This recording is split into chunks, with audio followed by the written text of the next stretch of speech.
राजेश अपने ऑटो में बैठा हुआ था। उसकी आंखें खुली थीं। सूरज की पहली किरणें आसमान को नारंगी रंग से रंग रही थीं और हवा में ताजगी थी। उसने अपनी कलाई को देखा, जहां कुछ देर पहले लाल धागा कसा हुआ था। अब वहां कुछ नहीं था, सिर्फ एक लाल जले हुए निशान जैसा दागस था। यह निशान एक ऐसी याद दिला रहा था जिसे वह कभी मिटा नहीं पाएगा। वह ऑटो स्टार्ट करता है और शहर की ओर चल देता है। वह जानता था कि यह सिर्फ एक सपना नहीं था। उसके शरीर पर बना निशान और उसकी आत्मा में बैठा डर इस बात का सबूत थे कि यह सब सच था। वह घर पहुंचता है। उसकी पत्नी पूजा उसे देखकर हैरान हो जाती है। राजेश, तुम कहां थे? रात भर से तुम्हारा फोन बंद था। पूजा ने परेशान होकर पूछा। राजेश ने एक गहरी सांस ली और कहा, मैं एक ग्राहक को छोड़ने गया था और फिर ऑटो खराब हो गया था। उसने झूठ बोला क्योंकि वह जानता था कि कोई भी उसकी बात पर विश्वास नहीं करेगा। वह जानता था कि वह अब अकेला है और इस राज को उसे अपने दिल में रखना होगा। अगले कुछ दिन सब कुछ सामान्य हो गया। राजेश वापस अपने काम पर लौट आया। वह दिन में ऑटो चलाता था, लेकिन रात में उसे नींद नहीं आती थी। उसे सपने में बार वही भयानक चेहरे, वही आवाजें और वही लाल धागा दिखाई देता था।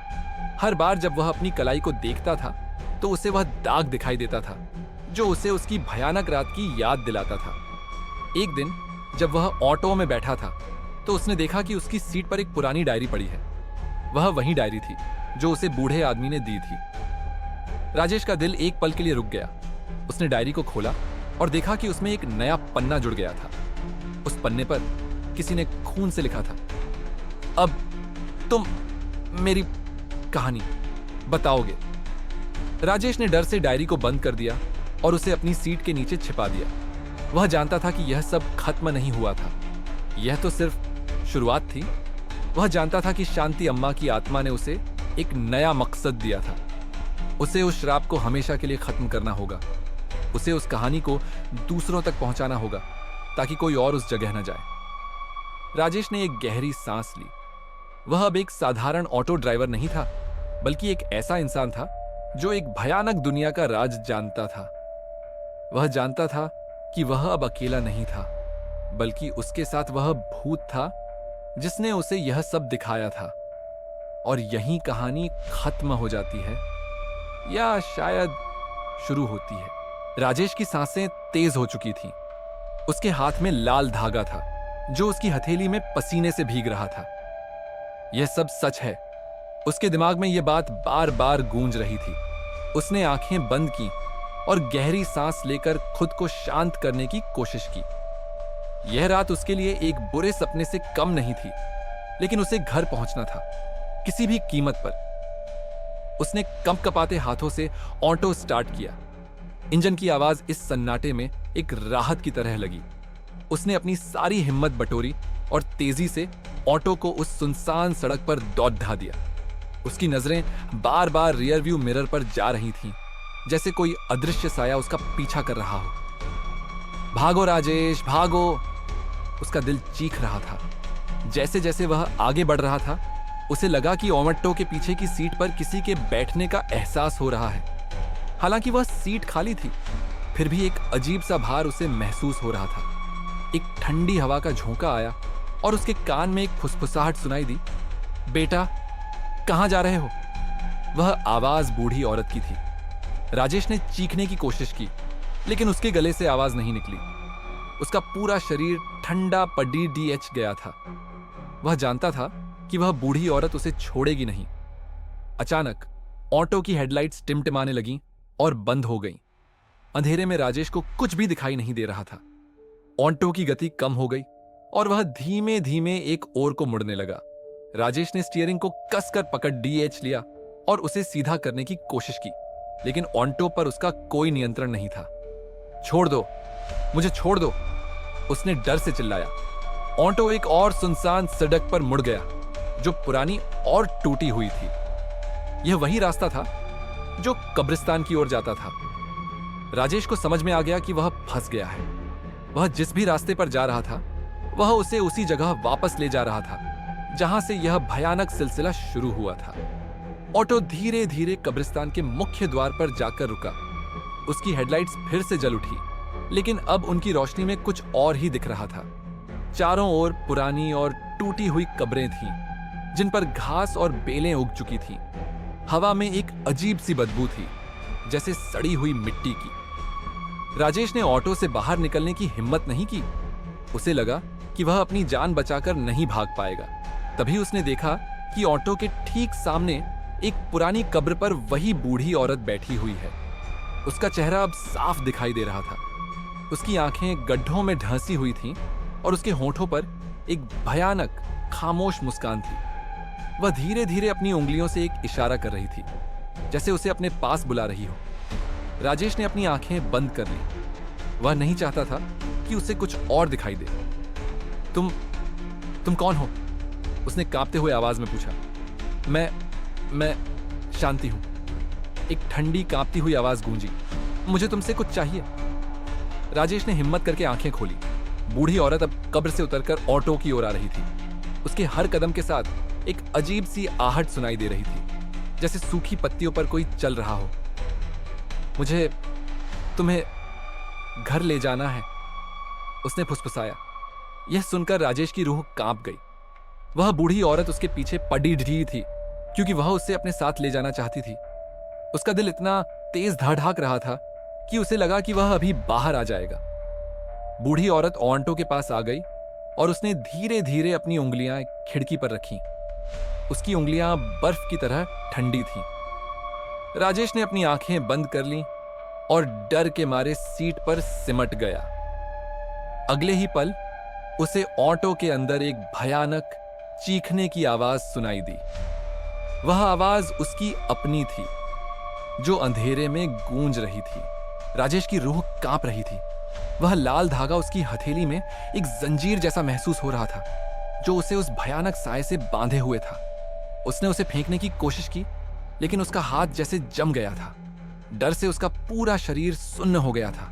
उसे लगा कि वह अब कभी घर नहीं पहुंच पाएगा। अम्मा, तुम कौन हो? उसकी आवाज उसके गले में ही अटक कर रह गई। तभी उसे एक पुरानी डरावनी हंसी की आवाज सुनाई दी। तुम्हारी मौत का कारण। राजेश ने हिम्मत करके पीछे देखा। उसे कुछ भी दिखाई नहीं दिया, लेकिन वह जानता था कि वह बूढ़ी औरत उसके साथ थी। उसकी मौजूदगी हवा में अजीब सी ठंडक और एक सड़ी हुई बदबू लेकर आई थी। राजेश ने ऑटो फिर से स्टार्ट किया और तेजी से शहर की मुख्य सड़क की ओर भागने लगा। उसे लगा कि अगर वह लोगों के बीच चला जाएगा तो वह साया उसका पीछा छोड़ देगा। लेकिन जैसे ही वह शहर की ओर भागा, ऑटो की गति धीमी होने लगी। पेट्रोल की सुई अचानक शून्य पर आ गई। नहीं, राजेश फुसफुसाया। ऑटो एक सुनसान गली में जाकर रुक गया। चारों ओर पुराने टूटे हुए घर थे, जिनकी खिड़कियां और दरवाजे टूटे हुए थे। वहां पर कोई नहीं था, सिर्फ पुरानी दीवारें थीं, जो उस गली को और भी डरावना बना रही थीं। राजेश ने ऑटो से बाहर निकलकर देखने की कोशिश की, लेकिन दरवाजा अटक गया था। वह ऑटो के अंदर फंस गया था। तभी उसे ऑटो के दरवाजे पर खून से सने हुए हाथों के निशान दिखाई दिए। राजेश चिल्लाया, लेकिन उसकी आवाज कोई नहीं सुन सकता था। अचानक उसे एक आवाज सुनाई दी, जैसे कोई जमीन पर घिसटता हुआ आ रहा हो। आवाज बहुत धीमी थी, लेकिन भयानक थी। राजेश ने अपनी नजरें दरवाजे के पास टिका दी। उसे एक परछाई दिखाई दी, जो धीरे धीरे उसके पास आ रही थी। वह परछाई एक बूढ़े आदमी की थी। उसके कपड़े फटे हुए थे और उसका चेहरा खून से सना हुआ था। उसकी आंखें पूरी तरह से खाली थीं। वह एक हाथ से अपनी टांग पकड़े हुए था, जो बुरी तरह से कटी हुई थी। राजेश ने देखा कि उसके गले में एक ताबीज लटक रहा था, जिसमें एक लाल धागा बंधा हुआ था। यह वही धागा था जिसे उसने ऑटो में पाया था। राजेश को समझ में आ गया कि यह आदमी भी उसी बूढ़ी औरत का शिकार था। वह बूढ़ा आदमी ऑटो के पास आया और उसने अपनी उंगलियों से खिड़की पर खरोंच लगाई। दोषी, तुम दोषी। उसकी आवाज भयानक थी। राजेश को कुछ समझ नहीं आ रहा था। किसका दोषी? उसने डरते हुए पूछा। तुमने उसे छोड़ बेच दिया, अब वह तुमसे बदला लेगी, बूढ़े आदमी ने फुसफुसाया। राजेश को उस रात की घटना याद आई जब उसने उस बूढ़ी औरत को अंधेरी स्टेशन के पास उतारा था, उस औरत ने उसे कुछ भी नहीं कहा था, लेकिन वह जानता था कि उसने कुछ गलत किया है। उसे पता चला कि वह बूढ़ी औरत कोई साधारण पैसेंजर नहीं थी। मैं क्या करूं? राजेश ने रोते हुए पूछा। बूढ़े आदमी ने अपनी उंगलियां खिड़की पर रगड़ी और एक शब्द फुसफुसाया, खोजो। राजेश ने देखा कि उसकी उंगलियां खिड़की पर खून से कुछ लिख रही हैं। उसने आंखें बंद कर लीं और डर के मारे सीट पर सिमट गया। जब उसने आंखें खोलीं तो बाहर कोई नहीं था। ऑटो के दरवाजे पर खून के निशान गायब हो चुके थे, लेकिन राजेश के दिमाग में वह शब्द गूंज रहा था, खोजो। वह जानता था कि उसे उस बूढ़ी औरत के बारे में कुछ खोजना होगा, नहीं तो वह हमेशा के लिए उसका शिकार बन जाएगा। राजेश ने हिम्मत की और ऑटो से बाहर निकला। उसे पता था कि यह एक नया सफर है, एक ऐसा सफर जो उसे एक अनजानी दुनिया में ले जाएगा, जहां डर और मौत का साया फैला हुआ था। राजेश की सांसें तेज थीं, उसका दिल जोरों से धड़क रहा था, लेकिन अब उसके मन में एक अजीब सी शांति थी। खोजो, यह शब्द उसके दिमाग में किसी मंत्र की तरह बैठ गया था। वह जानता था कि भागने से कोई फायदा नहीं है। जब तक वह उस भयानक साये का सच नहीं जान लेता, वह कभी भी सुकून से नहीं रह पाएगा। उसने हिम्मत करके ऑटो स्टार्ट किया और वापस उसी दिशा में मुड़ गया जहां से वह भाग कर आया था। यह एक भयानक फैसला था, लेकिन उसके पास कोई और चारा नहीं था। ऑटो की हेडलाइट्स की रोशनी में उसे पुरानी टूटी हुई सड़क और भी डरावनी लग रही थी। हर मोड़ पर उसे लगा जैसे कोई उसका इंतजार कर रहा हो। वह अपनी नजर बार बार रियर व्यू मिरर पर ले जा रहा था, लेकिन इस बार कोई नहीं था। उसे लगा कि वह अकेली बूढ़ी औरत नहीं थी, बल्कि उसके जैसे कई और लोग भी थे जो उस साये का शिकार बन चुके थे। तुमने उसे छोड़ दिया? बूढ़े आदमी की आवाज उसके कानों में गूंज रही थी। धीरे धीरे ऑटो उसी सुनसान कब्रिस्तान के पास पहुंच गया। सड़क पर एक भी गाड़ी नहीं थी, सिर्फ हवा की आवाज थी जो सूखे पत्तों को उड़ा रही थी। राजेश ने ऑटो सड़क के किनारे खड़ा कर दिया। उसे लगा कि अगर वह उस बूढ़ी औरत के बारे में कुछ जानना चाहता है तो उसे यहीं से शुरुआत करनी होगी। तभी उसे सार्डिन एज के दूसरी तरफ एक छोटी सी चाय की दुकान दिखाई दी। दुकान पुरानी थी और उसकी आधी छत टूटी हुई थी। एक बूढ़ा आदमी वहां बैठा हुआ था, जिसकी सफेद दाढ़ी और चेहरे पर गहरी झुर्रियां थीं। वह लकड़ी के चूल्हे पर चाय बना रहा था। राजेश ने हिम्मत करके ऑटो से बाहर निकलने का फैसला किया। वह जानता था कि इस सुनसान जगह पर कोई इंसान मिल जाए, यह भी एक बड़ी राहत थी। वह बूढ़े आदमी के पास गया। बाबूजी, क्या आप इस रास्ते के बारे में कुछ जानते हैं? राजेश ने कांपते हुए पूछा। बूढ़े आदमी ने अपनी निगाहें उठाईं और राजेश की तरफ देखा। उसकी आंखें अजीब सी थीं, जैसे उसने बहुत कुछ देखा हो। तुम कहां से आ रहे हो? बूढ़े आदमी ने पूछा। उसकी आवाज धीमी लेकिन गहरी थी। राजेश ने उसे सब कुछ बता दिया कि कैसे एक बूढ़ी औरत ने उसे रोका और फिर वह गायब हो गई, और कैसे उसने ऑटो में एक लाल धागा पाया था। बूढ़ा आदमी ध्यान से उसकी बात सुनता रहा। जब राजेश ने अपनी बात खत्म की तो उसने एक गहरी सांस ली और कहा, यह वही साया है जिसे लोग शांति अम्मा कहते हैं। शांति अम्मा? राजेश ने हैरान होते हुए पूछा। हाँ, यह वही बूढ़ी औरत है जिसकी रूह इस सड़क पर भटक रही है। बहुत साल पहले वह एक अकेली औरत थी जो यहां एक छोटी सी झोपड़ी में रहती थी। वह बहुत सीधी सादी थी। एक रात कुछ लुटेरों ने उसका घर लूट लिया और उसे मार डाला, लेकिन उसकी लाश कभी नहीं मिली। लोग कहते हैं कि वह अपनी हत्या का बदला लेने के लिए लौट आई है। राजेश ने पूछा, लेकिन वह मुझसे बदला क्यों ले रही है? मैंने तो कुछ नहीं किया। तुमने उसे उठाया और फिर उसे छोड़ दिया। उसका दोष तुम्हारे ऊपर आ गया है। वह तुमसे बदला नहीं ले रही, बल्कि तुम्हें यह बता रही है कि तुम इस श्राप से कैसे बच सकते हो, बूढ़े आदमी ने कहा। राजेश ने पूछा, मैं क्या कर सकता हूं? तुमने उसकी निशानी देखी है, वह लाल धागा। वह तुम्हें उस जगह ले जाएगा जहां से यह सब शुरू हुआ था। तुम्हें उसकी आत्मा को शांति दिलानी होगी। कैसे? राजेश ने पूछा। बूढ़े आदमी ने एक गहरी सांस ली। एक बार एक नौजवान ने भी यही कहा था। उसका नाम प्रकाश था। उसे भी शांति अम्मा मिली थी, लेकिन वह डर के मारे भाग गया। उसे लगा कि वह बच जाएगा, लेकिन ऐसा नहीं हुआ। वह उसी बूढ़े आदमी के रूप में तुम्हें दिखा जिसकी तुमने बात की थी। राजेश कांप गया। उसे समझ में आ गया कि वह फंस चुका है। तुम्हें उसकी आत्मा को शांति दिलानी होगी। तुम्हें उसका अंतिम संस्कार करना होगा। बूढ़े आदमी ने फुसफुसाया। यहां से कुछ दूरी पर एक पुरानी बावड़ी है। उसकी लाश वहीं पर होनी चाहिए। उसे खोजो और उसका अंतिम संस्कार करो। राजेश ने हिम्मत की। उसने पूछा, मुझे उसकी लाश कैसे मिलेगी? जब तुम वहां जाओगे तो लाल धागा तुम्हें रास्ता दिखाएगा, बूढ़े आदमी ने कहा। राजेश ने चाय वाले को पैसे दिए और वापस अपने ऑटो की तरफ चला गया। उसे पता था कि अब उसकी जिम्मेदारी बहुत बड़ी है। वह उस बावड़ी की ओर चलने लगा जहां मौत उसका इंतजार कर रही थी। राजेश के मन में अब डर के साथ साथ एक अजीब सा साहस भी था। उसे पता था कि यह सफर उसे मौत की ओर ले जा रहा था, लेकिन वह जानता था कि यही एकमात्र रास्ता है जिससे वह इस श्राप से बच सकता है। उसने ऑटो की गति तेज कर दी और उस पुरानी बावड़ी की ओर चल पड़ा। सड़क पर सन्नाटा इतना गहरा था कि वह अपनी सांसों की आवाज भी सुन सकता था।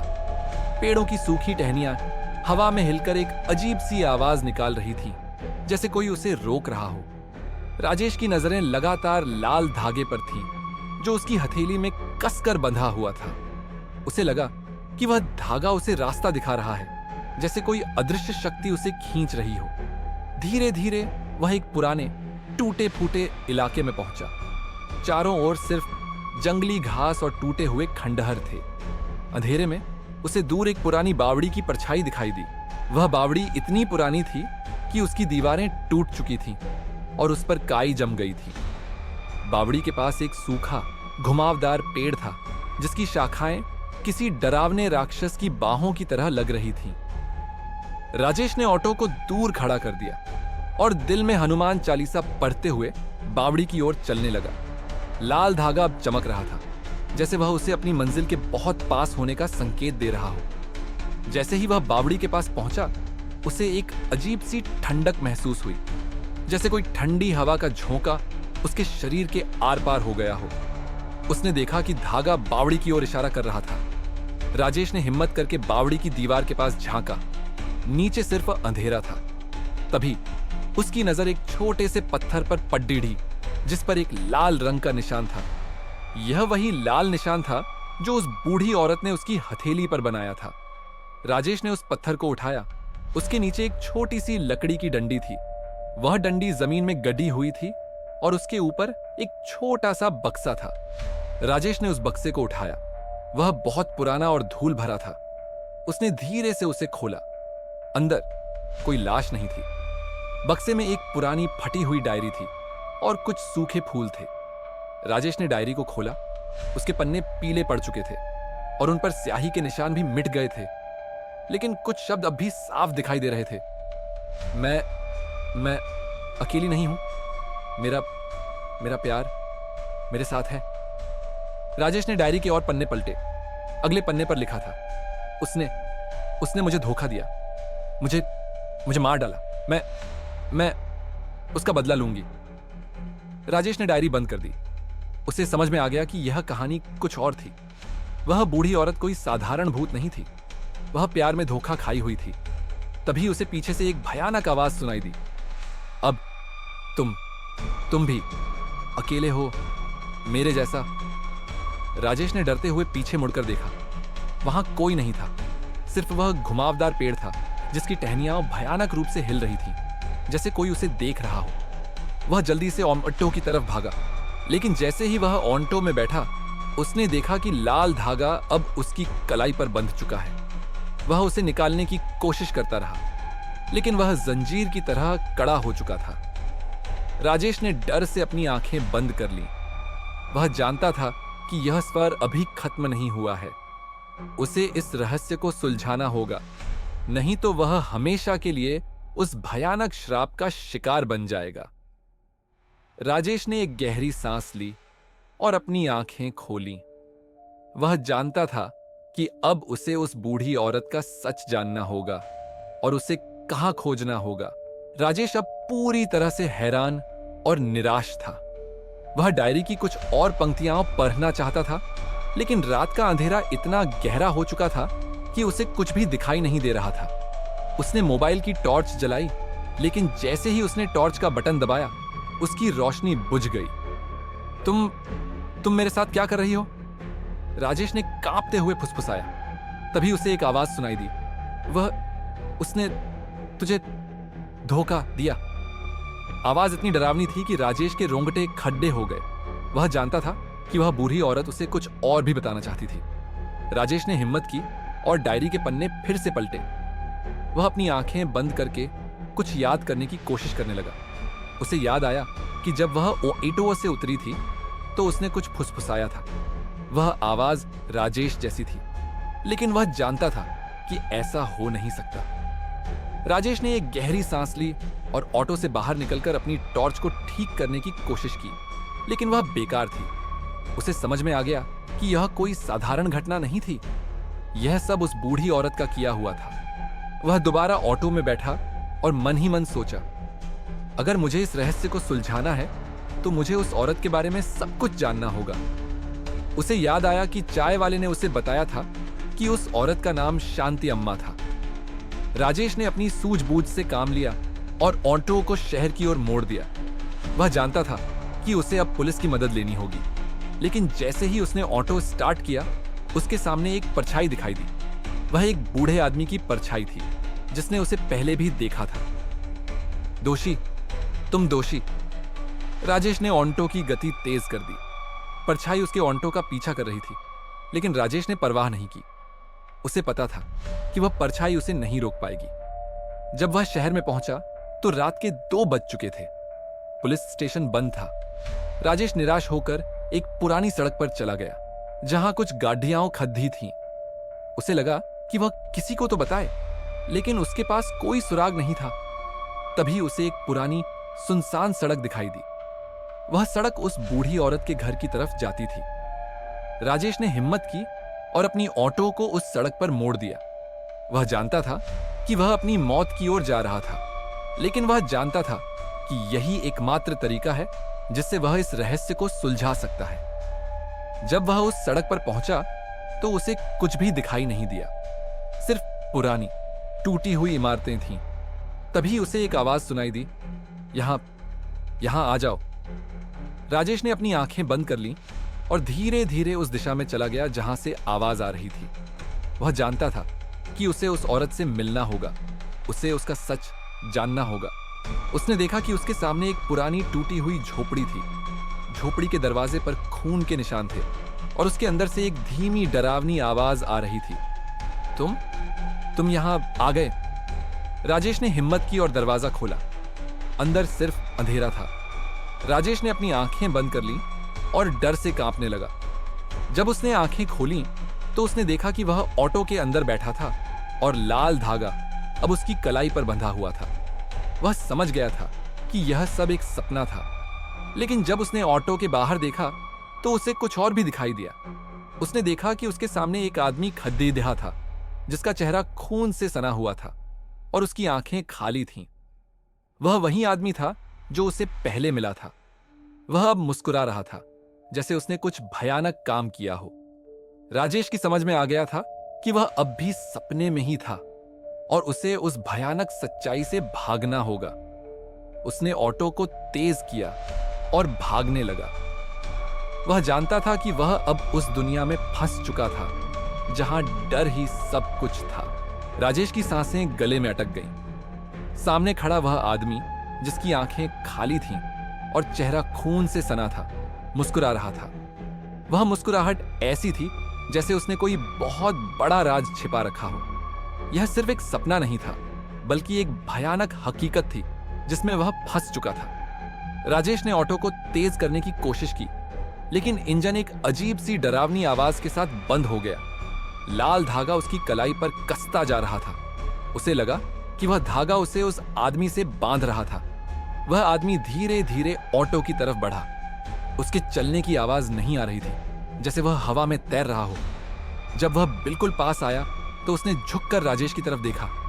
उसकी आंखें खाली थीं, लेकिन उसकी आवाज में एक भयानक सच्चाई थी। मैं वही हूं जिसने उसे धोखा दिया। उसकी आवाज ऐसी थी जैसे कोई सूखी लकड़ियों को तोड़ रहा हो। मैं उसका प्यार था जिसने उसे मार डाला।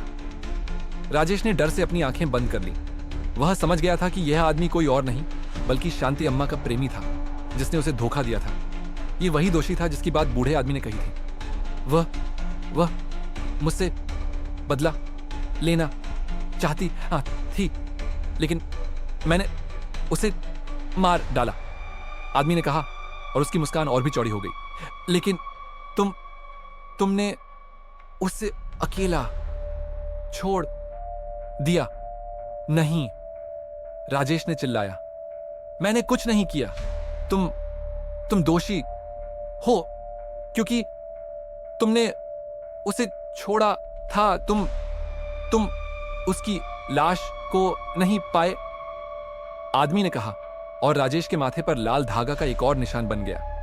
राजेश को समझ में आ गया कि शांति अम्मा उससे बदला नहीं ले रही थी, बल्कि उसे उस आदमी से मिलवा रही थी। वह चाहती थी कि राजेश इस भयानक सच्चाई को जाने। आदमी ने अपनी उंगली से राजेश के माथे पर इशारा किया और कहा, वह अब तुमसे बात करना चाहती है। तभी उस आदमी का शरीर हवा में घुलने लगा। उसकी मुस्कान और खाली आंखें अब भी राजेश की आंखों में थीं। जब वह पूरी तरह से गायब हो गया तो राजेश ने अपनी आंखें खोली। वह अभी भी ऑटो के अंदर था, लेकिन अब उसके सामने एक पुरानी बावड़ी थी जहां वह पहले भी जा चुका था। बावड़ी के पास एक पुरानी सूखी हुई लाश पड़ी थी। वह लाश किसी इंसान की नहीं बल्कि एक डरावनी गुड़िया की थी। वह गुड़िया लाल रंग के कपड़े पहने हुए थी और उसकी आंखें खाली थीं। उस पर भी खून के निशान थे। राजेश कांप गया। उसे समझ में आ गया कि शांति अम्मा ने उसे यह सब बताने के लिए यह सब किया था। उसने इस गुड़िया को उठाकर देखा। उसके गले में एक छोटा सा पुराना लॉकेट था जिस पर एक नाम लिखा था, प्रकाश। राजेश ने डायरी के पन्ने पलटे और देखा कि उस पर भी प्रकाश का नाम था।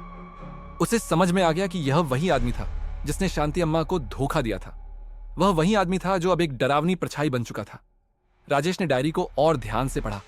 वह मुझसे प्यार करता था, लेकिन उसने मुझे धोखा दिया। वह लाइनें पढ़ता रहा। राजेश ने एक गहरी सांस ली और अपनी आंखें बंद कर ली। उसे पता था कि अब उसे उस गुड़िया को दफनाना होगा और तभी यह श्राप खत्म होगा। लेकिन वह जानता था कि यह इतना आसान नहीं होगा, क्योंकि वह अभी भी उस भयानक दुनिया में फंसा हुआ था। राजेश के दिल की धड़कनें बहुत तेज हो चुकी थीं। उसके हाथ में गुड़िया थी और वह जानता था कि यही इस भयानक खेल का अंत है। उसे इस गुड़िया को दफनाना होगा, लेकिन उसे कहां दफनाना था? उसने बावड़ी के चारों ओर देखा। अंधेरा इतना गहरा था कि उसे कुछ भी दिखाई नहीं दे रहा था। तभी उसे एक आवाज सुनाई दी, दफन दफन, वहां जहां तुम उसे नहीं छोड़ सकते। यह आवाज प्रकाश की थी। राजेश ने घबराकर पीछे देखा, लेकिन वहां कोई नहीं था। उसे सिर्फ एक भयानक हवा का झोंका महसूस हुआ जो उसे बावड़ी की तरफ धकेल रहा था। लाल धागा उसकी कलाई पर कसता जा रहा था और उसका दर्द बढ़ रहा था। राजेश ने हिम्मत की और गुड़िया को अपनी गोद में लिया। वह जानता था कि उसे अब उस जगह पर पहुंचना होगा जहां वह उसे दफना सकता है। उसने देखा कि बावड़ी के पास एक छोटा सा मंदिर था जिसकी छत टूट चुकी थी। मंदिर के दरवाजे पर भी खून के निशान थे और उसके अंदर से एक भयानक आवाज आ रही थी, जैसे कोई रो रहा हो। यहां आ जाओ। राजेश ने एक गहरी सांस ली और मंदिर की ओर चला गया। जैसे ही वह मंदिर के दरवाजे पर पहुंचा, दरवाजा अपने आप खुल गया। अंदर सिर्फ अंधेरा था और बीच में एक छोटा सा गड्ढा था जिसमें कुछ जलती हुई लकड़ियां थीं। राजेश समझ गया कि उसे गुड़िया को यहीं दफनाना होगा। उसने अपनी आंखें बंद कर ली और गुड़िया को उस गड्ढे में डालने लगा। तभी उसे पीछे से एक आवाज सुनाई दी, नहीं, तुम ऐसा नहीं कर सकते। राजेश ने पीछे देखा। वहां कोई नहीं था, सिर्फ वह गुड़िया थी जो उसके हाथ से फिसल चुकी थी और अब जमीन पर पड़ रही थी। मैं तुम्हारा प्यार हूं, तुम मुझे नहीं छोड़ सकते, गुड़िया ने कहा और उसकी आंखें चमकने लगीं। राजेश कांप गया। उसे समझ में आ गया कि गुड़िया में शांति अम्मा की आत्मा थी। वह उसे दफन नहीं होने दे रही थी। वह चाहती थी कि राजेश उसकी कहानी को हमेशा याद रखे। मैं तुम्हें नहीं छोड़ दूंगा, गुड़िया ने कहा। तुम मेरे साथ न रहोगे? राजेश ने अपनी आंखें बंद कर ली। वह जानता था कि उसे गुड़िया को दफनाना होगा, नहीं तो वह हमेशा के लिए उस भयानक दुनिया में फंस जाएगा। उसने हिम्मत की और गुड़िया को उठाया। तभी उसे एक और आवाज सुनाई दी। तुम मुझे धोखा दोगे? यह आवाज प्रकाश की थी। राजेश ने अपनी आंखें खोली और देखा कि वह बावड़ी में था। गुड़िया अब भी उसके हाथ में थी, लेकिन अब उसका चेहरा बदल चुका था। उसका चेहरा किसी इंसान का नहीं, बल्कि एक भयानक राक्षस का था। उसकी आंखें लाल थीं और उसका मुंह खुला था, जैसे वह उसे निगलना चाहता हो। राजेश डर से कांपने लगा। वह जानता था कि वह अब उस दुनिया में फंस चुका था जहां डर ही सब कुछ था। वह जानता था कि उसे अब उस गुड़िया को दफन करना होगा, नहीं तो वह हमेशा के लिए इस श्राप का शिकार बन जाएगा। राजेश ने अपनी आंखें बंद कर लीं और अपनी पूरी ताकत से चिल्लाया, नहीं, मैं तुम्हें दफन करूंगा।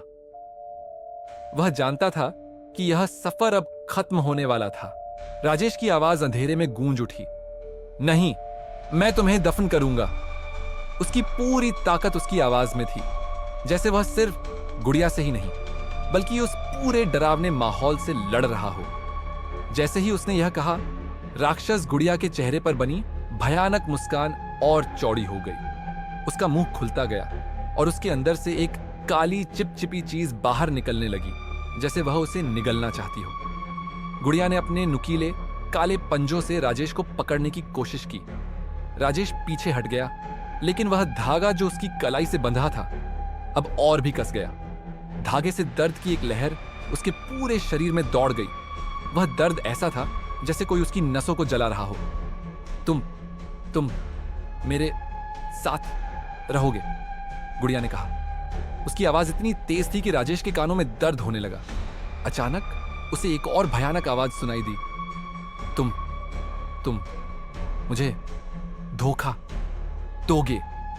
यह आवाज प्रकाश की थी। राजेश ने अपनी आंखें बंद कर ली। वह जानता था कि अब वह अकेला नहीं था। प्रकाश की आत्मा भी उसे रोकने की कोशिश कर रही थी। राजेश ने हिम्मत से काम लिया। उसने उस गुड़िया को अपनी गोद में कसकर पकड़ लिया, जैसे वह कोई जीवित प्राणी हो। तभी उसे कुछ याद आया। उसे याद आया कि जब उसने बावड़ी से गुड़िया को निकाला था तो उसके गले में एक लॉकेट था। उस लॉकेट पर प्रकाश का नाम लिखा था। राजेश को समझ में आया कि प्रकाश ने शांति अम्मा को धोखा दिया था, लेकिन यह लॉकेट उनके प्यार का प्रतीक था। इस लॉकेट में ही प्रकाश की आत्मा कैद थी। प्रकाश, तुम यहां हो, राजेश ने सोचा। राजेश ने अपनी पूरी ताकत लगाई और गुड़िया के हाथ से वह लॉकेट निकाल लिया। उसने लॉकेट को जमीन पर फेंका। लॉकेट के गिरते ही गुड़िया के शरीर से एक तेज चमक निकली और वह जमीन पर गिर गई। वह अब पहले जैसी भयानक गुड़िया नहीं थी, बल्कि एक साधारण सी गुड़िया थी। राजेश ने उस गुड़िया को उठाया और उसे मंदिर में बने गड्ढे में डाल दिया। तभी उसे पीछे से आवाज आई, नहीं, तुम ऐसा नहीं कर सकते। प्रकाश की आवाज थी। राजेश ने पीछे देखा, लेकिन वहां कोई नहीं था। उसे सिर्फ एक भयानक परछाई दिखाई दी जो उसे रोक रही थी। राजेश ने अपनी आंखें बंद कर ली और उसने अपनी पूरी ताकत से उस गड्ढे को मिट्टी से भरना शुरू कर दिया। जैसे ही उसने आखिरी मुट्ठी मिट्टी डाली, लाल धागा उसकी कलाई से अपने आप टूट गया और जमीन पर गिर गया। राजेश ने राहत की सांस ली। तभी एक तेज हवा का झोंका आया और सभी भयानक आवाजें और परछाइयां गायब हो गईं। जब हवा रुकी तो सूर्योदय हो रहा था। राजेश ने अपनी आंखें खोली। वह अभी भी मंदिर के पास अपने ऑटो में था, लेकिन अब सब कुछ शांत था। कोई गुड़िया नहीं थी, कोई मंदिर नहीं था, सिर्फ बावड़ी के चारों ओर हरियाली थी। वह अपनी कलाई देखता है। लाल धागा गायब हो चुका था। उसे लगता है कि वह अब पूरी तरह से आजाद हो गया था। लेकिन उसके मन में अभी भी एक सवाल था, क्या यह सब सच था या सिर्फ एक भयानक सपना था? वह ऑटो स्टार्ट करता है और शहर की ओर चल देता है। वह जानता था कि यह सफर उसके लिए एक सीख थी, एक ऐसी सीख जिसे वह कभी नहीं भूलेगा। राजेश अपने ऑटो में बैठा हुआ था। उसकी आंखें खुली थीं। सूरज की पहली किरणें आसमान को नारंगी रंग से रंग रही थीं और हवा में ताजगी थी। उसने अपनी कलाई को देखा, जहां कुछ देर पहले लाल धागा कसा हुआ था। अब वहां कुछ नहीं था, सिर्फ एक लाल जले हुए निशान जैसा दागम था। यह निशान एक ऐसी याद दिला रहा था जिसे वह कभी मिटा नहीं पाएगा। वह ऑटो स्टार्ट करता है और शहर की ओर चल देता है। वह जानता था कि यह सिर्फ एक सपना नहीं था। उसके शरीर पर बना निशान और उसकी आत्मा में बैठा डर इस बात का सबूत थे कि यह सब सच था। वह घर पहुंचता है। उसकी पत्नी पूजा उसे देखकर हैरान हो जाती है। राजेश, तुम कहां थे? रात भर से तुम्हारा फोन बंद था। पूजा ने परेशान होकर पूछा। राजेश ने एक गहरी सांस ली और कहा, मैं एक ग्राहक को छोड़ने गया था और फिर ऑटो खराब हो गया था। उसने झूठ बोला क्योंकि वह जानता था कि कोई भी उसकी बात पर विश्वास नहीं करेगा। वह जानता था कि वह अब अकेला है और इस राज को उसे अपने दिल में रखना होगा। अगले कुछ दिन सब कुछ सामान्य हो गया।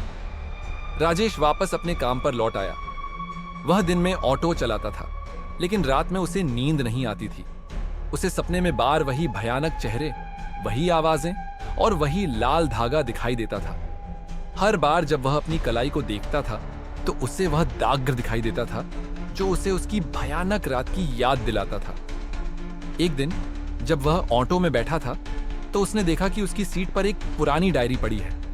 वह वही डायरी थी जो उसे बूढ़े आदमी ने दी थी। राजेश का दिल एक पल के लिए रुक गया। उसने डायरी को खोला और देखा कि उसमें एक नया पन्ना जुड़ गया था। उस पन्ने पर किसी ने खून से लिखा था, अब तुम मेरी कहानी बताओगे। राजेश ने डर से डायरी को बंद कर दिया और उसे अपनी सीट के नीचे छिपा दिया। वह जानता था कि यह सब खत्म नहीं हुआ था, यह तो सिर्फ शुरुआत थी। वह जानता था कि शांति अम्मा की आत्मा ने उसे एक नया मकसद दिया था। उसे उस श्राप को हमेशा के लिए खत्म करना होगा।